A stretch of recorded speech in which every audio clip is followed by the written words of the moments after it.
성경을 보는 세 가지 포인트의 그 첫째는 언약입니다.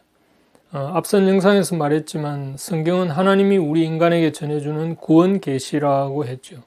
그 이야기의 핵심은 창조, 타락, 구속이라는 흐름으로 이어지는데 하나님은 단순히 계시의 지식을 알려주고 멀리 동떨어져 있는 분이 아니시고 이 계시를 통해서 우리 인간과 관계를 맺기를 원하십니다.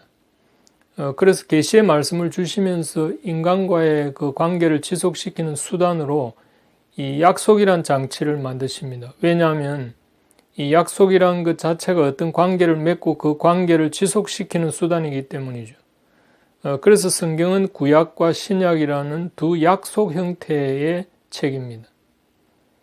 그런데 약속에는 일반적으로 두 종류가 있죠. 하나는 계약이고 다른 하나는 언약인데 우리가 쉽게 이해하자면 세상에서 사업을 할 때 동업자와 맺는 약속은 주로 계약이고 부부가 되는 결혼 약속은 언약입니다.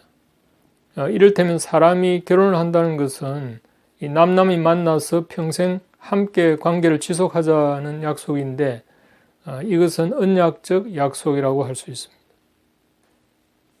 그런데 언약이라는 약속은 계약과는 아주 다른 약속 형태입니다. 이 차이를 간단히 말하면 이 계약은 계약 조건에 충실해야 하는 반면 언약은 인격적 헌신을 중요시하는 약속 형태입니다. 그러니까 계약은 조건을 위반하면 계약이 깨지지만 언약은 비록 어떤 조건이 충족되지 않아도 언약 당사자의 그 인격적 마음이 변하지 않으면 그 관계는 지속되는 속성이 있는 거죠. 그래서 언약은 내적인 헌신으로 언약 관계를 증명하기 때문에 언약 당사자가 아닌 제3자가 끼어들어서는 안 됩니다. 이것을 제3자에 대한 배타성이라고 하는데요. 만약 계약이라면 제3자가 어떤 조건을 걸고 참여가 가능하지만 이 언약에서는 당사자가 아닌 제3자가 어떤 조건을 내걸고 참여하는 것이 불가능합니다. 이를테면 우리가 결혼을 할 때 결혼식장에 어떤 제3자가 뛰어들어서 이 결혼 무효를 외친다면 어떻게 되는지 짐작이 갈 겁니다. 그래서 구약 성경에는 하나님이 이스라엘 백성들과 언약을 맺은 관계이기 때문에 이스라엘 백성들이 하나님이 아닌 우상을 숭배했을 때 하나님으로부터의 그 저주와 죽음이란 비극이 등장하는 이유도 바로 이 언약이 가지는 제3자에 대한 배타적 속성 때문이라고 할 수 있습니다.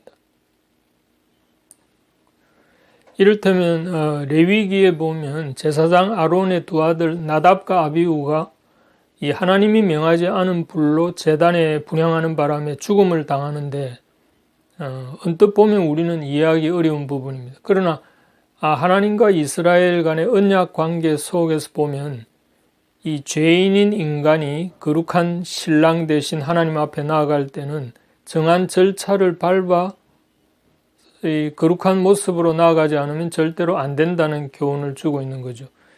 이것은 신약 시대를 살아가는 우리에게도 이 그리스도의 십자가 대속에 의지하지 않고는 절대로 하나님 앞에 나아갈 수 없는 것과 같은 것입니다.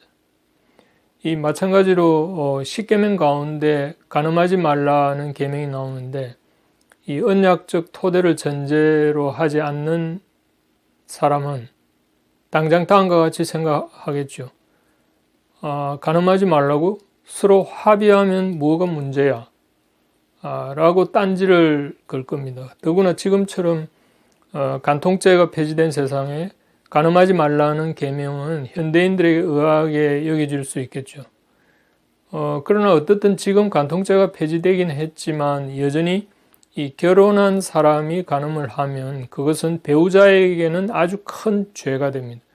그것은 일종의 배신 행위가 되니까요.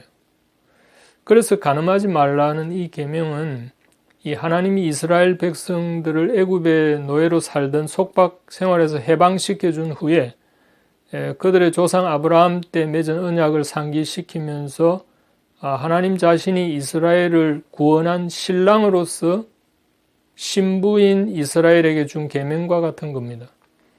그렇기 때문에 언약의 틀 안에서 보면 언약의 틀 안에서 보지 않으면 지금과 같은 그 포스트 모던 시대에는 정말 이해하기 힘든 말씀이죠. 그리고 구약의 언약은 모두 신약에서 이 그리스도의 새 언약, 그러니까 신랑 대신 그리스도와 신부된 교회의 그 신령한 결혼 관계의 그림자라는 사실이죠. 이처럼 우리는 성경의 모든 내용은 일관되게 하나님과 그 하나님의 택한 백성 사이의 언약 관계를 전제하지 않으면 성경을 자칫 오해하게 될 수 있습니다. 언약에 대한 좀 더 자세한 내용은 제가 올린 과거 영상 가운데 언약 성경 이해의 지름길이란 그 제목의 영상을 참고하시면 도움이 될 겁니다.